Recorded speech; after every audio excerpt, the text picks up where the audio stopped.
Hello everyone, welcome back to FairlyDeterminedFM with me. My name is Chris. I hope you're all doing well. Welcome to a brand new series. We wanted to do this for a little while. I wanted to do a series where we had a look at player attributes for specific positions, not the roles within those positions, just specific positions. Like for defenders, what's a core attribute that every defender should have regardless of their role in that position. Today, we're going to start off with goalkeepers. So we're going to look at the three sets of attributes across the sets of attributes that they have in the game. First up is physical, which is, the athleticism and the physical prowess of that player. Number two is mental. How is the player going to respond to any given situation within the game? And number three, probably the most important set really, is goalkeeping. What can they actually do goalkeeping wise? Remember, we're not going to be looking at all the attributes. There's like 38, 40 of them. We're going to be here all day. We're just looking at the ones that I think all goalkeepers should be at least good in. And this isn't scientific at all. This is just coming from me reading the tooltips and having played the game for decades. Decades? Yeah, decades. Really unscientific. So if you think I've got anything wonky or if I've misunderstood something, get in touch in the comments and tell me why I'm wrong. And while you're commenting, like the video and subscribe to the channel. Physical attributes, unsurprisingly, tell you what your goalkeeper is capable of, physically speaking. So Football Manager only highlights agility and also, if you're a sweeper keeper, acceleration. But I mean, there's a couple more for sure. Pace and acceleration will tell you how fast your goalkeeper is. Pace is the top speed of the player, and acceleration is how quickly they get to that top speed. Let's take a situation that a goalkeeper is likely to face, an on-rushing striker. If the goalkeeper is able to get up to their top speed and meet that striker quicker, they've got a better chance of not conceding a goal. Strength is how strong the player is. Yeah, it's really that simple. Think about a common situation for a goalkeeper defending a corner. Goalkeepers have got to come out from their goal line through a mass of bodies, and they've got to be strong to do that. So strength, very important, I think. So we mentioned agility earlier on. It is one of the attributes the Football Manager highlight as being very, very important. And agility governs how well a player can start, stop, and move in different directions at varying levels of speed. Essentially, are they like an ocean liner or a jet ski? And then lastly, balance, which is just how good the goalkeeper is at staying on their feet. So for instance, you had a goalkeeper with high agility but low balance, then they may be more likely to fall over trying to execute a sharp turn. Maybe. Those, I think, are the core physical attributes that every goalkeeper should be at least good in, but really, I mean, these guys are athletes. You want all of their physical attributes to be as good as they possibly can, don't you, really?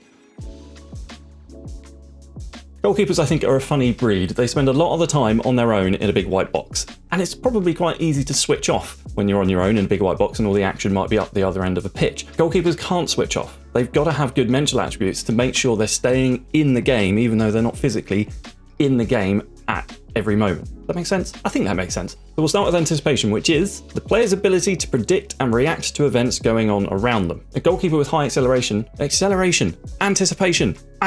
goalkeeper with high anticipation is less likely to be caught off guard. Maybe they're a bit more alert to a sneaky through ball, and combined with high acceleration, they're able to rush out and prevent a goal scoring opportunity. So next, I think we have concentration.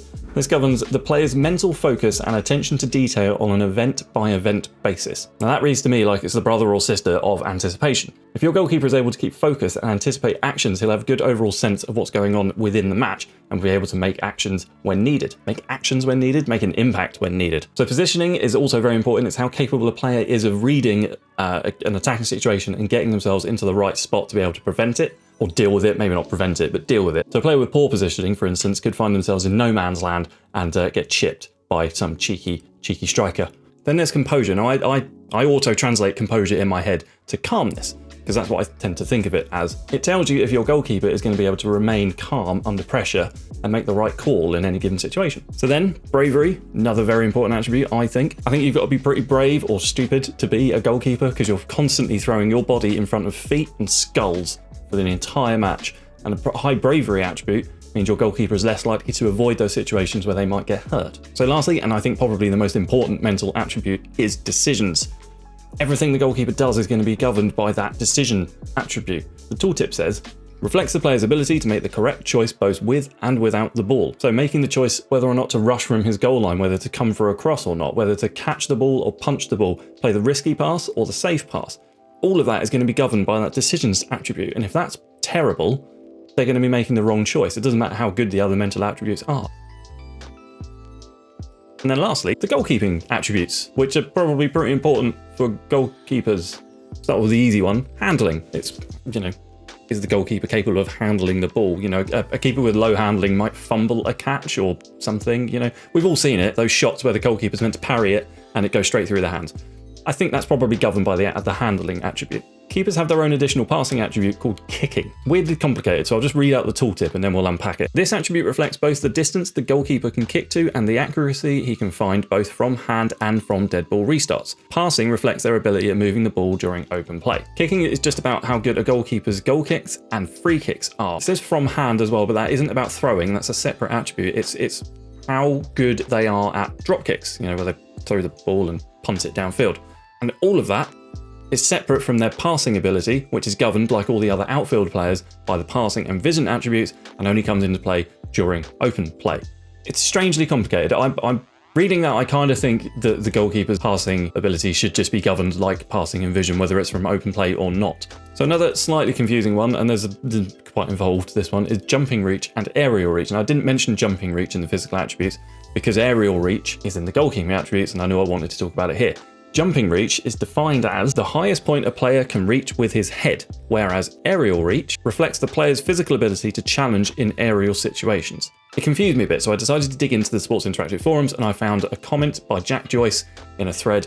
Jack Joyce is part of the Match Engine team, and he said this: "You wouldn't expect jumping reach and aerial reach to be wildly different, although it may vary a little bit at times. In the Match Engine, aerial reach is used to determine how high they can reach to claim crosses, but also how far they can reach to make a save." So having read that from, you know, a guy who works on the Match Engine team, it's why I didn't include jumping reach in the physical attributes, because aerial reach is the one you want to concentrate on for a goalkeeper. It directly influences their ability to pull off saves. So tied into this, I think, is reflexes. A goalkeeper with high reflexes is more likely to be able to pull off those like wonder saves that you see and make everyone go, "Oh, how has he saved that?" So one attribute that Football Manager marks as secondary for goalkeepers is one-on-ones, but I personally think this is a key attribute because goalkeepers are quite likely, I think, to find themselves in a situation one-on-one with a striker. Being a goalkeeper being able to handle those situations is surely a good thing. Now, I mentioned earlier that I'm not going to be doing this for specific roles because sweeper keeper do have a couple of different key attributes. I mentioned earlier acceleration. Do you think it's a good attribute for all goalkeepers to have? But, you know, if you want a goalkeeper who's really good at playing out from the back, then you want them to have good passing and vision, composure, all that sort of stuff. If you want a goalkeeper whose job is just to stay on their goal line, then maybe you don't prioritize pace and acceleration quite so much. It's all down to personal preference. This is just what I think all goalkeepers should be able to do. There we go. That's it. Those are the attributes that I think all goalkeepers should have. Let me know what you thought down in the comments. We are going to be doing more of these. I'm going to do another one for centre-backs, for full-backs, midfielders, defensive midfielders, strikers, wingers. All the positions on the pitch, essentially.